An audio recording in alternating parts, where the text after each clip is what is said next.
Good morning, friends. Today we are going to visit a captivating Alamparai fort that lie in a village named Kadapakam, which is 50 kilometers from Mamallapuram in East Coast Road, from this beautiful backwater of Muthukadu that we are in right now. Private vehicles can be driven to the gorgeous ruins and serene lagoon from Chennai via the scenic and mesmerizing East Coast Road, with beaches on the left side and lush greeneries everywhere. Local buses or cabs to Alamparai Fort can be availed from Thiruvanmiyur that follow the same route via the splendid East Coast Road. I am riding along the ECR to Alamparai Fort. Come friends, let's go.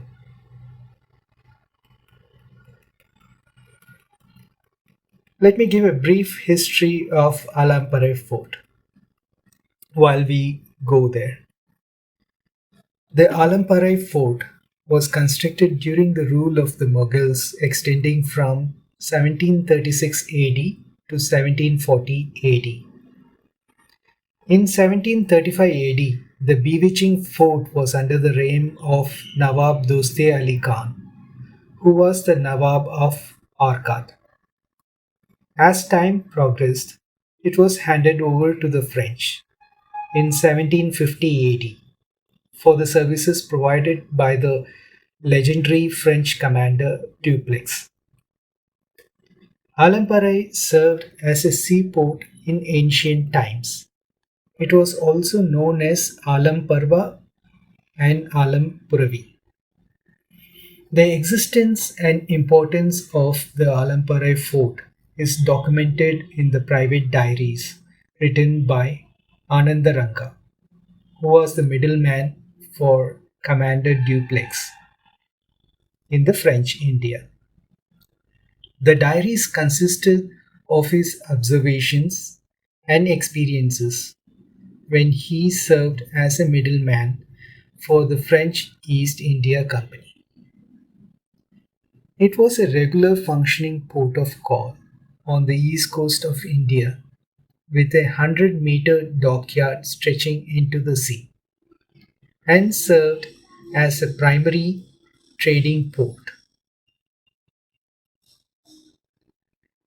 Salt, clarified butter, and zari cloths, and spices are some of the items that traded widely in this port.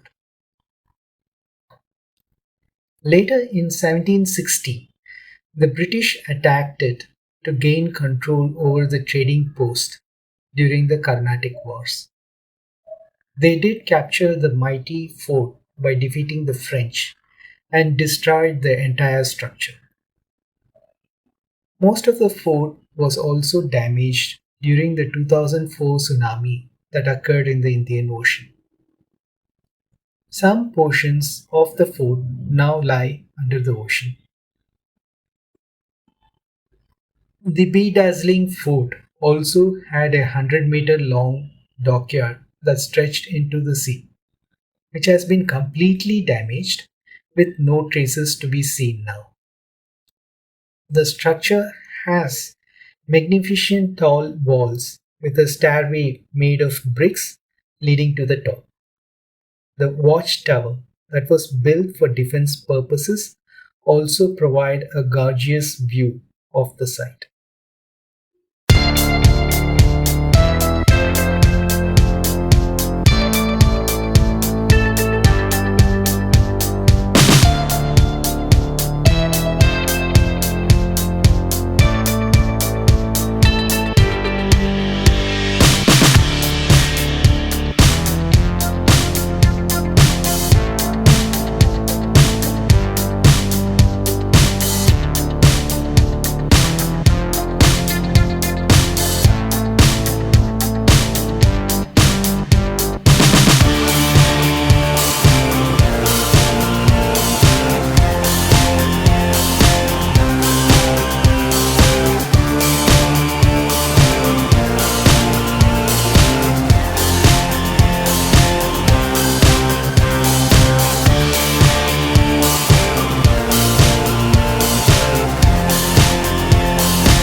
When we ride through ECR, we see water bodies under bridges along most of the road's stretch. That is because many of the rivers and inland waterways connect to the Indian Ocean through or pass by ECR. So in this ride, we see few of those water-rich bodies, uh, many times on both sides of the bridge.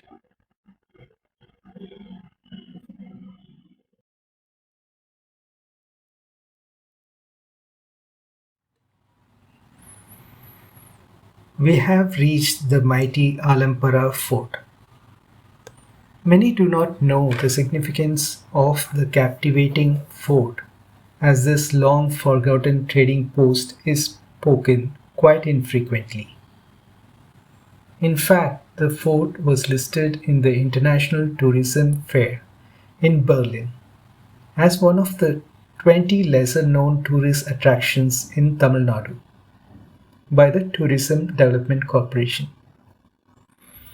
No matter what the present condition of the Alamparai fort is, the view is sure to take your breath away. As you walk across the enthralling fort, you will find surprising traces of life in the form of shrubs, creepers, bushes, and trees grown against the walls. It looks like they are supporting those parts of the structure to stand tall, even today.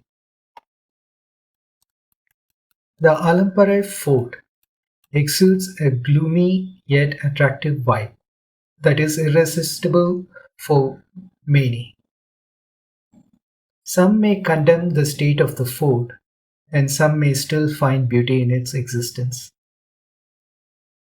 And references to this fort is seen as early as in Sangam literature in Tamil.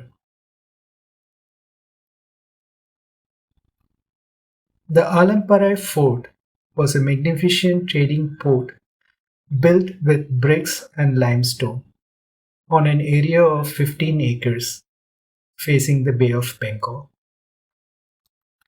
Today, much of the fort is below the sea, taken away after the tsunami that happened in 2004, as well as other events.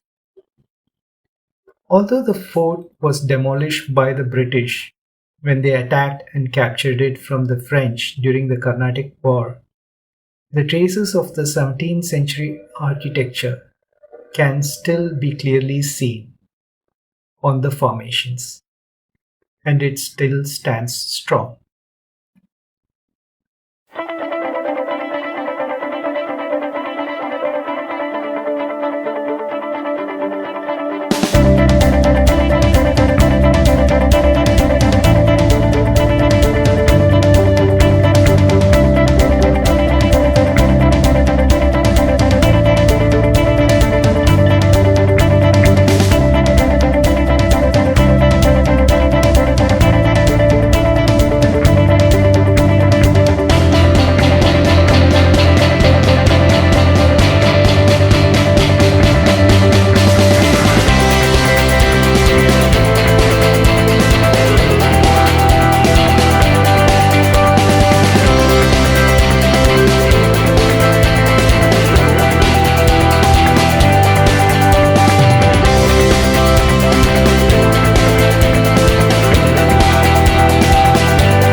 Let's go on a boat ride with the help of local fishermen in the waters around the fort that will give a different perspective of this fort. During the low tides, we can see sand mounds or beaches between the sea and the fort. The boats are ridden in the deeper parts of the water so that it does not run aground. The local fisherman knows this by experience, the place where it is deep and the places where it is shallow, and they can sail it across easily. The view is awesome, and the beauty of the strategic location of Alamparai Fort is evident when we take this boat ride. It is a spectacular vision that we can see, and it is mind blowing.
During the high tide, the water could cover up most of these stretches, and we will see less of the sand mounds that we see now. The beach is pristine and surely a sight to behold.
Now we see the perspective of the fort while we return back from the sea. We see the ruins here, and much of the fort is now under the sea. We see the gigantic, magnificent walls still standing strong on the outer edges that is visible of the fort right now.